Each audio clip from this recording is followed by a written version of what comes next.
Welcome to the Jenna Ellis Show, sponsored by Legacy Precious Metals. There has never been a better time to invest in precious metals. Visit LegacyPMInvestments.com. That's LegacyPMInvestments.com. I'm Jenna Ellis. Join me tonight on Jenna Ellis Tonight on the Salem News Channel, and it's Friday, so we are going to tackle some bigger philosophical questions that conservatives really need to tackle. The West is falling, and we're not just talking about America, our rule of law, weaponization of government, but looking more broadly at institutions that are being captured by leftist Marxist ideology. That includes the United Nations, it includes the WEF. James Lindsey, who is a brilliant author at New Discourses, is going to join me to talk about his really important speech from Geneva. And then also Professor Giordano, who is a campus reform fellow, is going to talk about the capturing of higher education and why higher education needs to go back to actually teaching, not just indoctrinating. All of this and more coming up here on Jenna Ellis Tonight. Join me 9 p.m. Salem News Channel.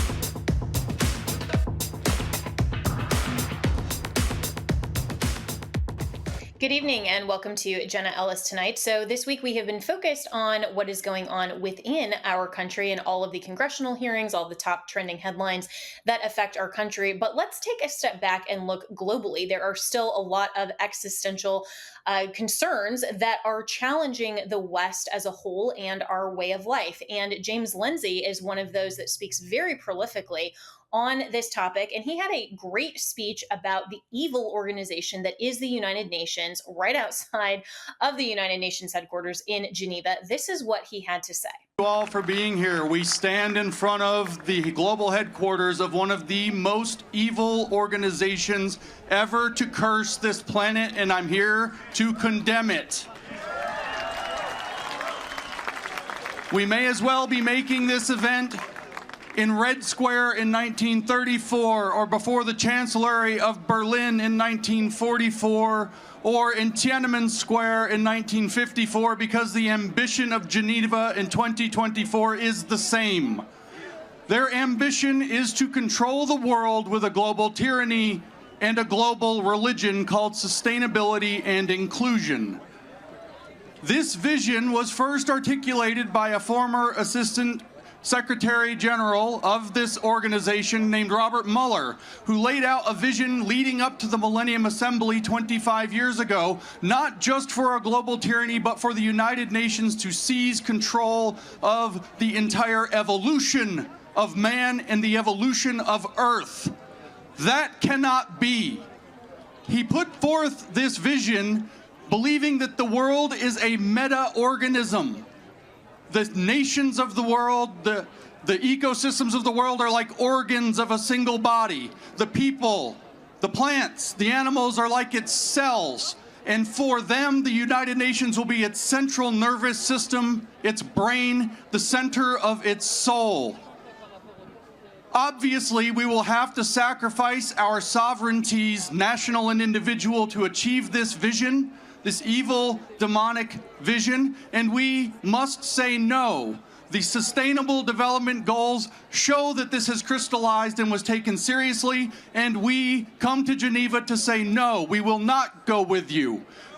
We will not allow this. Absolutely not. Our sovereignty is sacred. We cannot give it, and you cannot take it from us. But to the United Nations, I give a warning. That is not a building of glass and steel and concrete. That is Babel. And God shall not be mocked. Their judgment is coming. Thank you.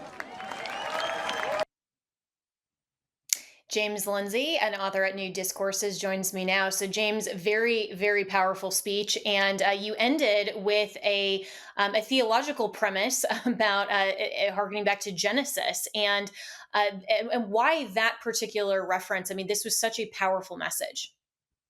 I mean, it's very obvious that what they're attempting to build, whatever the story in Genesis represents, whether it be literally true or a cautionary tale, what the story in Genesis represents is that when you try to build a single global central nervous system, if you will, a single global entity that's going to control everything, that you are badly on the path of error. And I don't know for sure, as we've discussed many times between us, what God means, but I'm sure that I'm right that God will not be mocked in this way. And so this is a warning. I think that the United Nations, in this case, we were specifically addressing the WHO, the World Health Organization, as a subsidiary to the United Nations, has vastly overstepped its purview. It's not there to coordinate treaties and issues between nations and among nations any longer. It's now there in order to try to push a global tyrannical vision. I quite literally mean a global religious vision centered with them. And this is something that the Bible warns about repeatedly, and whether it's in Genesis, the first book, or Revelation, the last, that this is not something that will be stood for. And I think it's up to us to declare that and let them know that's how we understand, and that's what we're going to do. Yeah, and I love that reference because, in Genesis with the Tower of Babel, that was exactly what the people were trying to do, was build a tower to become God, essentially. And then the story goes that that was when God confused all of their languages and said, no, we're going to divide. And when you look at Revelation, which is the end of all things, and there are, of course, different eschatological views of the end of all things among theologians. The premise there is that there will be a one world government, and that does harken back to Babel in Genesis. And so, we're seeing kind of this arc of the narrative. And you're right, God Himself says, "I will not be mocked." And so that I take that and I believe that because God Himself said it. But when we talk about the necessity of sovereignties and of nations, the left would suggest that we're overplaying our hand, or we are kind of overinflating what they're trying to do, because don't we want to be sustainable? Don't we want to make sure that Mother Earth is good? Aren't we opposed to climate change? And they have kind of all of these benign theories, but it's so much more sinister than that. And so why should Americans in particular, but the West as a whole, understand that sovereignties and nations still matter? Yeah, well, the central control doesn't work. It doesn't work in a practical sense. It doesn't work in a spiritual sense. It doesn't work in any sense. And so, what the United Nations wants to do is to say, well, we need a sustainable plan for the planet. Well, look at the world. Look at these major Western republics like the United States, and actually how little, given their energy consumption and output and population, how little waste they produce, how little pollution compared to the rest of the world. They lie to you at these statistics. It turns out that the best way to solve these problems is by allowing people who, if they are problems at all, and when problems actually exist. I think we all agree that plastic going in the ocean's a problem, for example. Maybe we're less clear on whether or not CO2 emissions are a problem.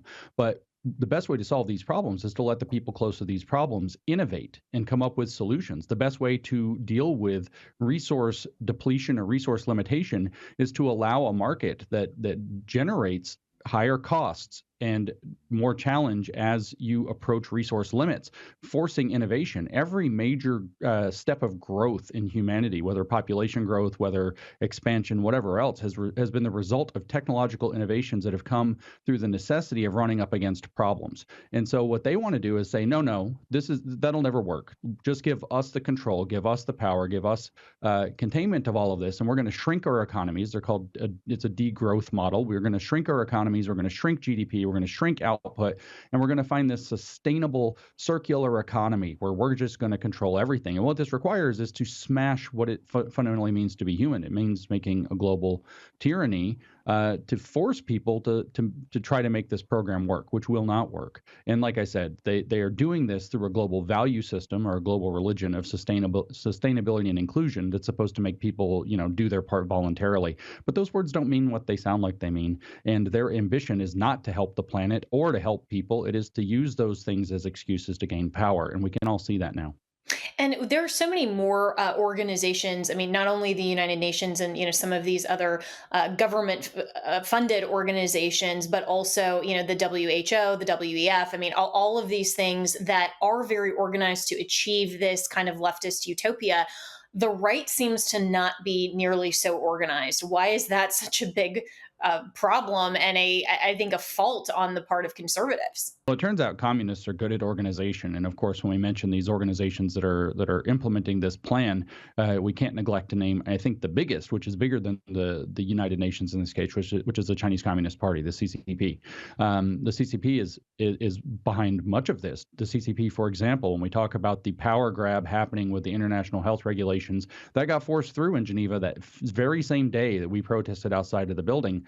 This IHR got forced through at the WHO by Tedros Ghebreyesus, and Tedros Ghebreyesus was placed in his position at the WHO effectively at the behest of Beijing.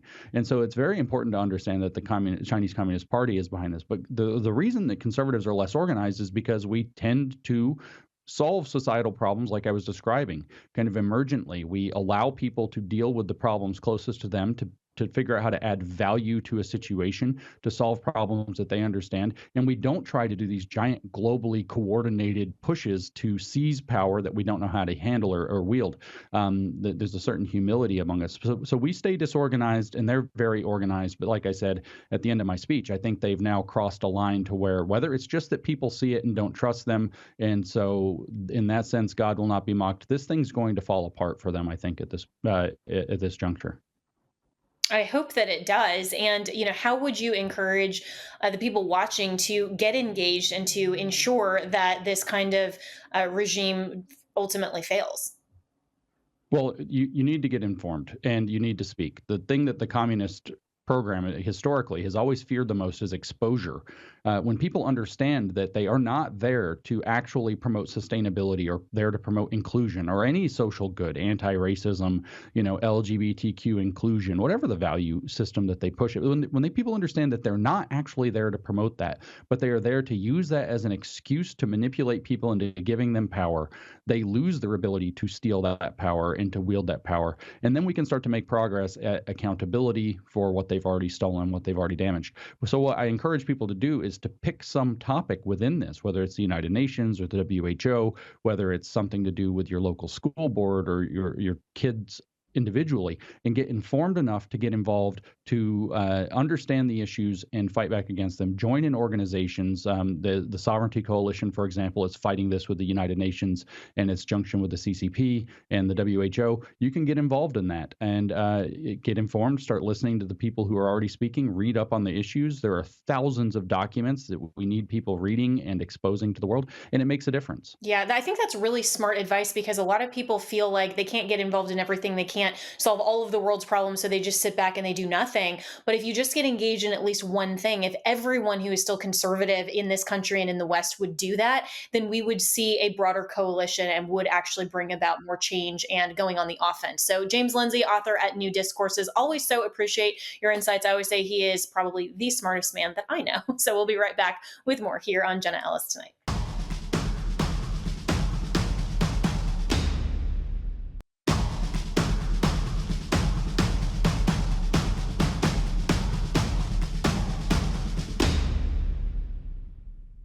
So, as we continue to talk about the West falling and the ideological underpinnings of liberalism that has infiltrated so much of our student life, we can turn to universities and see that universities are actually acting as activist ideological indoctrination camps rather than just teaching philosophy and the worldview of conservatism and the real theology that a lot of these universities were founded on as seminaries.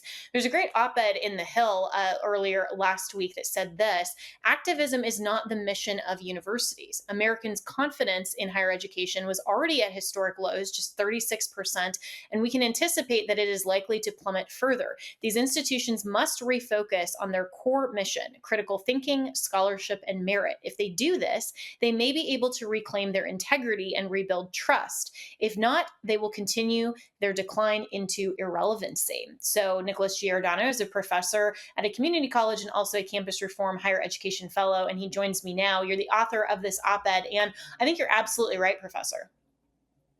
Thank you for having me, Jenna. Yeah. So, where did this decline really start? Where universities turned into this type of political activist indoctrination camp rather than actually teaching students how to think and how to think critically? Well, I think there were two big moments in the education system as a whole. One of them was the idea of STEM. So we downgraded the teaching of civics and writing and literature for the sciences and mathematics and tech. Unfortunately, that's led to an entire student body that knows very little about the United States. It knows very little about America and American history. Just 13% of students demonstrate proficiency in American history, and only 22% of students demonstrate proficiency in civics. So you have a student generation that has gone through more schooling than any previous generation, yet it seems they know less.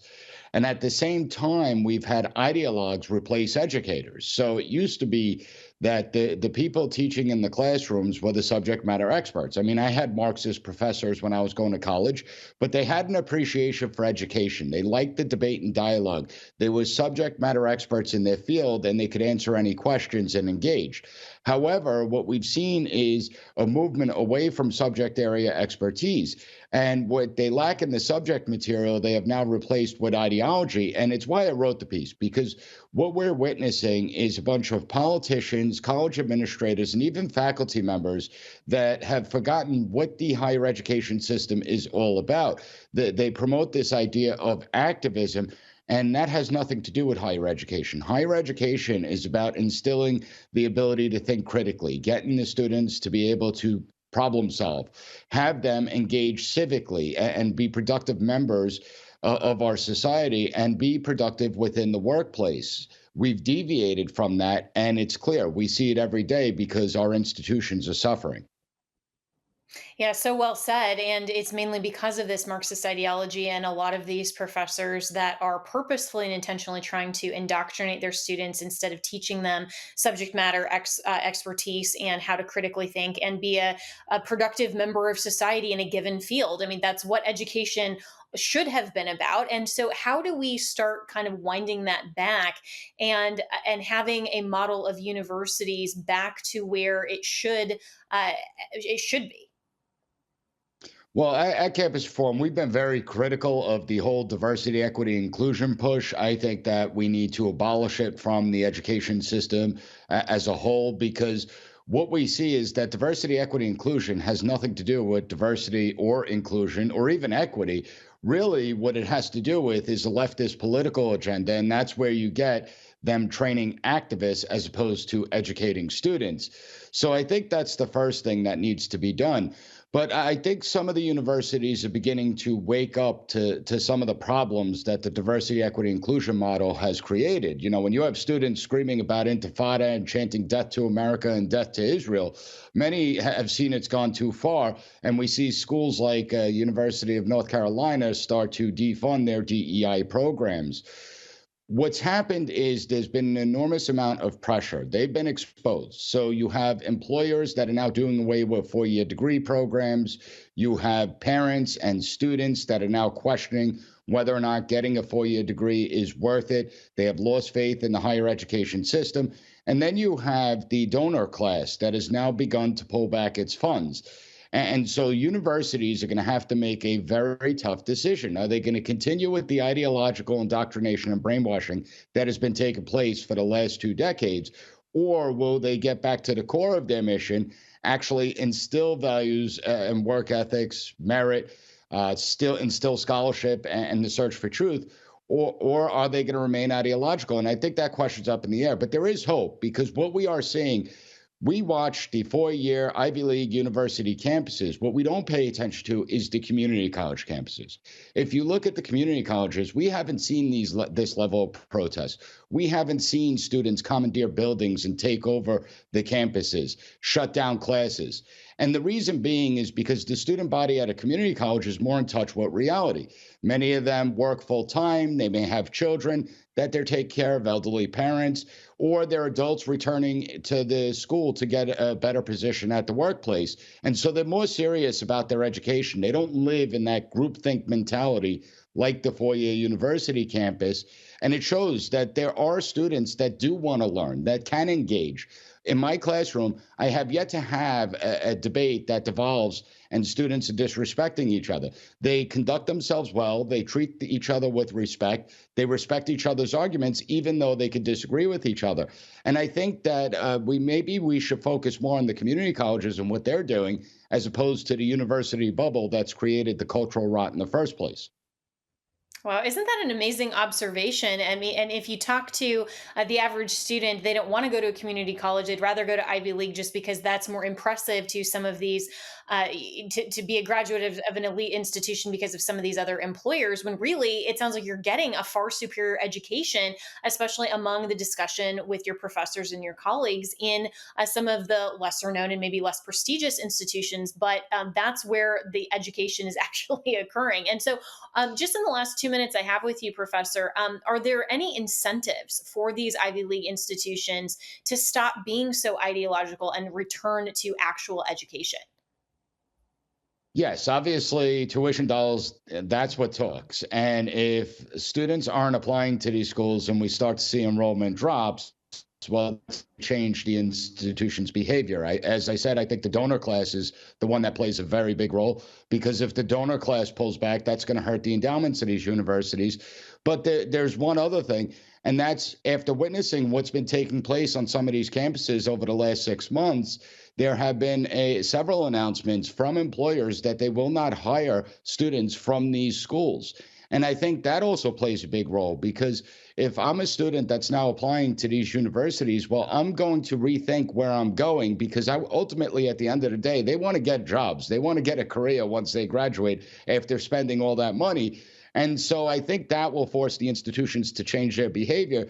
The question is, how much damage have they inflicted so far, and whether or not it's too much at this point, whether or not they can reverse the trend. And I think that remains to be seen. Yeah, really well said. And so the op-ed is in the Hill, and Professor Giordano, really appreciate your insights here. And hopefully, for all of the students that are considering this, you want an education more than you want to be indoctrinated. And so you'll make some of those decisions based on what you really want for your life, and knowing that you don't want to sit under Marxist tutelage. But really appreciate your time, Professor. We'll be right back with more here on Jenna Ellis Tonight.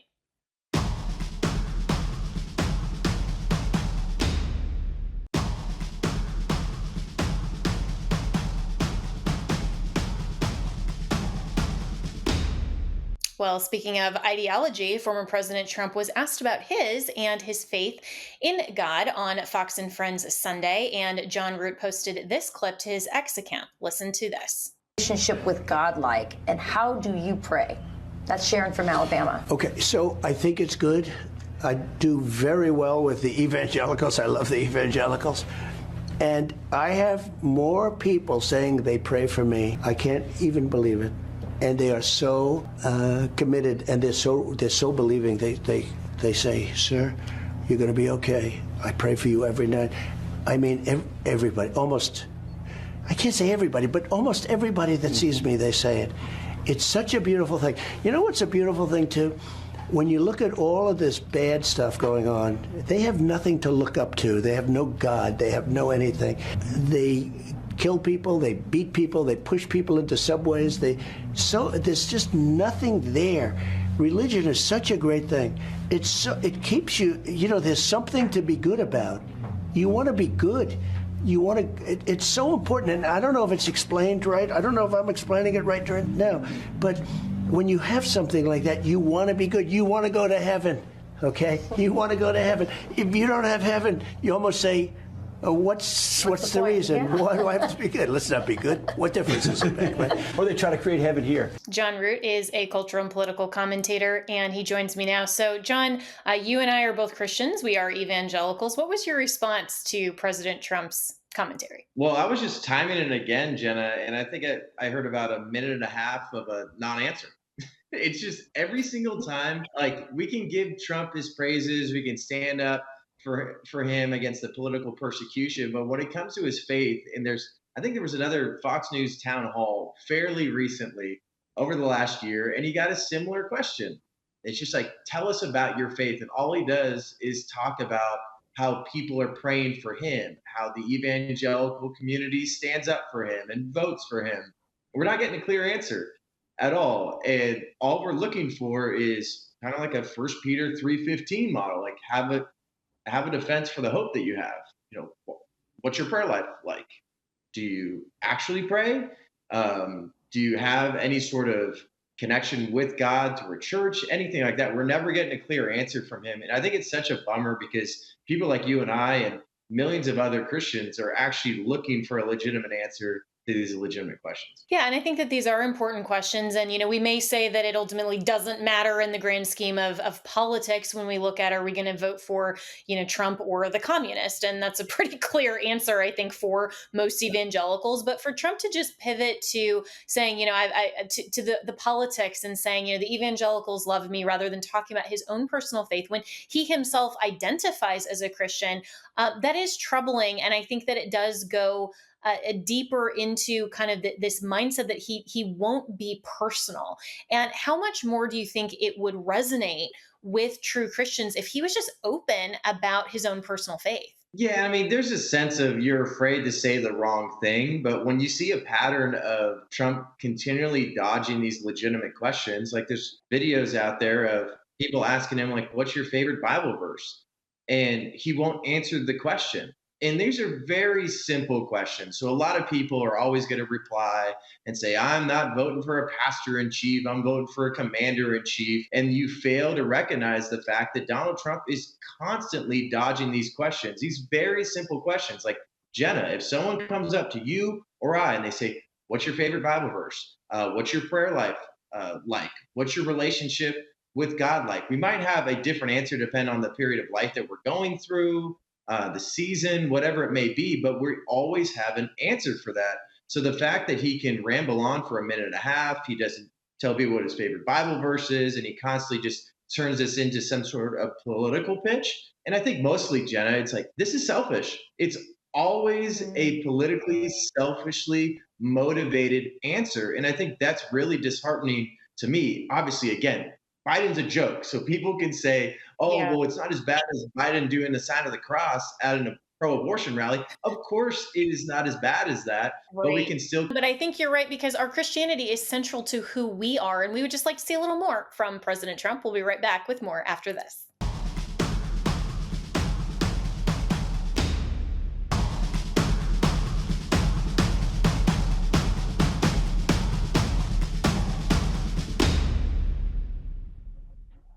The border and the economy remain the two most critical issues facing Americans heading into November. And of course, you wouldn't know that listening to the mainstream media's chatter that just wants to talk about Trump versus Biden as personalities. And of course, convicted felon versus, dementia patient, basically. I mean, in that instance, I'm going with the convicted felon, right?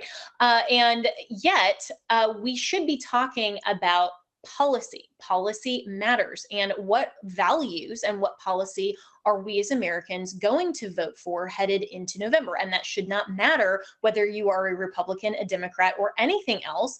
All of this ultimately affects you as an American living in our society today. So this headline coming from Bloomberg that says the majority of middle-class Americans say they struggle financially. Majority of people feel financially insecure in this survey. A third of respondents feel extreme stress about paying debt. Joining me now to discuss is Tho Bishop, who is a content creator at the Mises Institute. And Tho, I resonate with this headline. I mean, I think I'm probably part of middle-class America, and I know that my grocery bill has gone up, and there are so many other things and rent increases. I mean, so many things that are just costing more and more money. And so the income that everyday Americans are getting is actually being less. And it will go so much, it won't go as far as it used to because of Bidenflation and some of these things. And yet the Democrats would love to not talk about this headed into November. The debate is coming up very soon. How important of a role do you think that the economy should play at that debate? Well, we're already seeing right now that inflation is the number one issue that is motivating voters. And in particular with younger voters, I think this explains the softness of Biden's numbers with some of the usual Democratic coalitions there. The problem is that, when it comes to the policy side of things, ultimately, until you start getting serious about the spending side of the equation, it's very difficult to address some of these underlying issues here, because the problem is we've got a very high debt in society right now, both government debt, but also just consumer debt. We've had a very high inflationary period, which led to the rising of interest rates, which compounds that problem. The Fed is trying to find any reason they can to lower numbers. The problem is inflation has been sticky. And so what you have is a political class that keeps focusing on these aggregated statistics, which are kind of built to gaslight the public so that the economic hardships that they're feeling personally, they're trying to confuse it with headlines about how great the economy is. You still hear this from the Biden administration, where it's like, oh, well, Americans just aren't appreciating how great the economy is. And, oh, look how we are relative to the rest of the world. Well, the problem is that, Americans have been living in a period of relative abundance, have been living in a time of relatively cheap debt. It's inflated the price of your house, the price of financial assets and the like. Well, now that you have the housing market stagnating, now that you have, again, higher interest rate payments for the debt that you have, now that you have inflation, which has gone down from its peak based off of the government statistics. But the problem is that a 3.5 inflation number is not, that's still rising prices. And all of the price inflation that we saw several years ago is still baked in the pie, right? So this is why food prices are up 20% from what it was, in 2020 and things like that. These are very, very real problems, and there's not a simple policy fix. And since both sides have been complicit on the federal spending side of things, both sides have been complicit on the environmental factors that have led to the situation. I expect to get a lot of rhetoric about, I can make the economy better, I can all this sort of stuff. But when it comes to actual policy side of things, there still is not a serious appetite to deal with what has actually created the hardships that Americans are facing right now.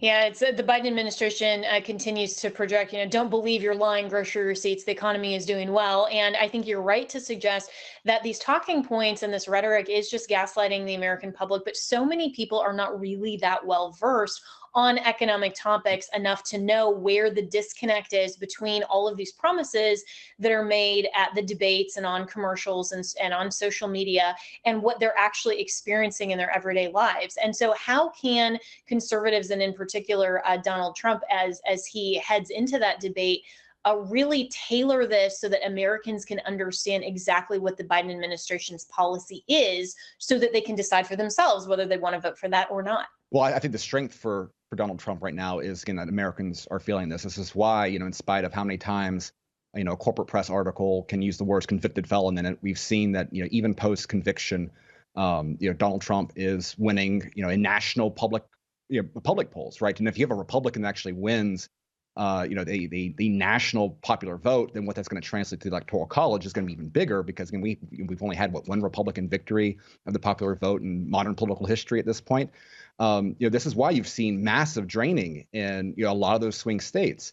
And so even things that you would think historically would push away, say, suburban women, which Donald Trump has always had a problem with, right? Certain demographic groups that have never been particularly eager for Trump for whatever reason, they're not breaking even after a federal conviction because of what is going on with their day-to-day lives and economy. And that's why inflation is like the number one populist issue, because it's one of those ways that you can feel how the system is ripping you off on a daily basis. And again, this is why it's so frustrating that we can complain about inflation. Politicians will complain about inflation, but when it comes to actually trying to identify what is necessary to address that, things get a little murky.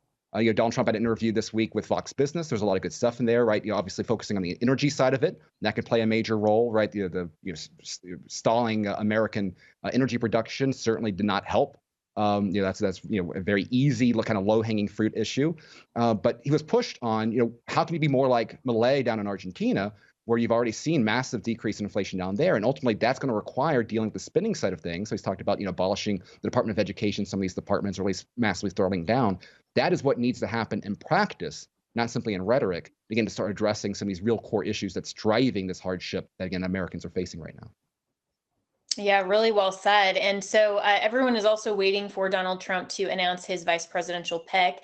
And do you think that a potential VP pick could help influence some of the concerns and be able to speak to those in maybe some ways also that resonate with the American people, depending on who that pick is? I'd love to see a Rand Paul as a vice president. I think that he would be a lot more affluent on some of these issues, given how much his dad has focused on that side of things for quite some time. I'm not expecting that.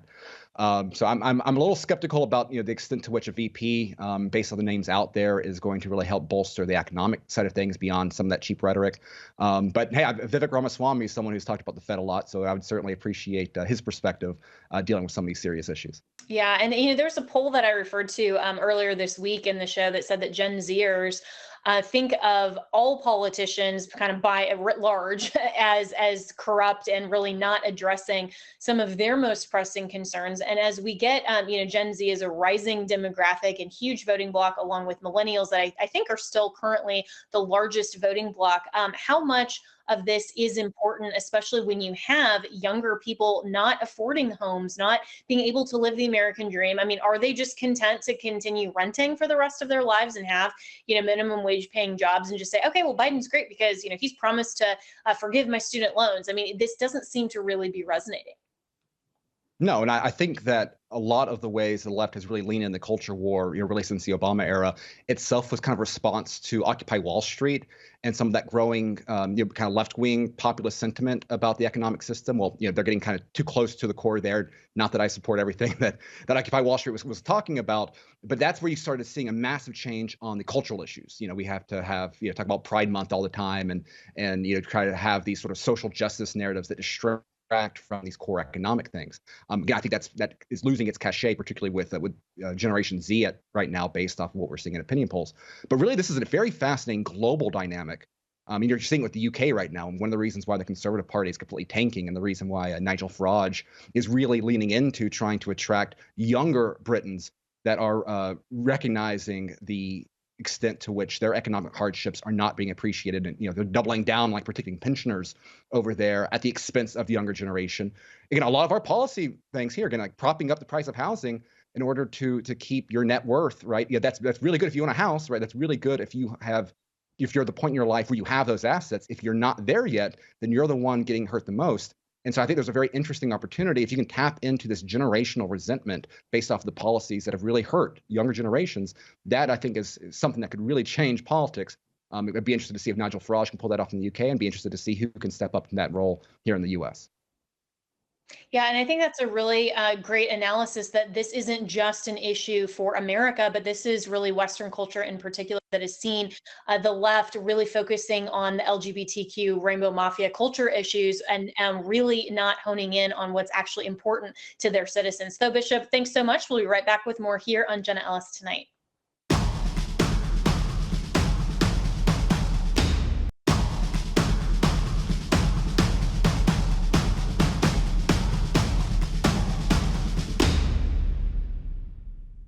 And finally tonight, the leftist rainbow mafia may have finally overplayed their hand.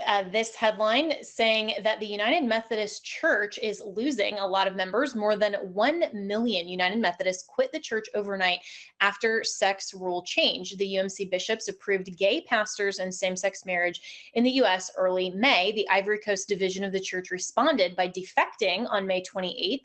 Leader Bishop Benjamin Boney blasted the umbrella church for siding with LGBT. So joining me now is Walker Wildmon, who is the vice president of the American Family Association and host of At the Core on American Family Radio Network, where I also host Jenna Ellis in the morning. So Walker, this is Pride Month, and I was really grateful also to see that there were a number of NFL teams that just declined to participate. This is a good thing. Are we maybe seeing some rolling back in culture, but especially the church? Yeah, I think so. I think people are fed up, if you will, with the overt sexualization of our society, especially our children. I mean, they've made it to where it's not just June. For them, it's every month is Pride Month. I mean, President Biden comes out with this Transgender Day of Visibility. What? I didn't even know it existed, and he decided to drop it on Good Friday. How ironic.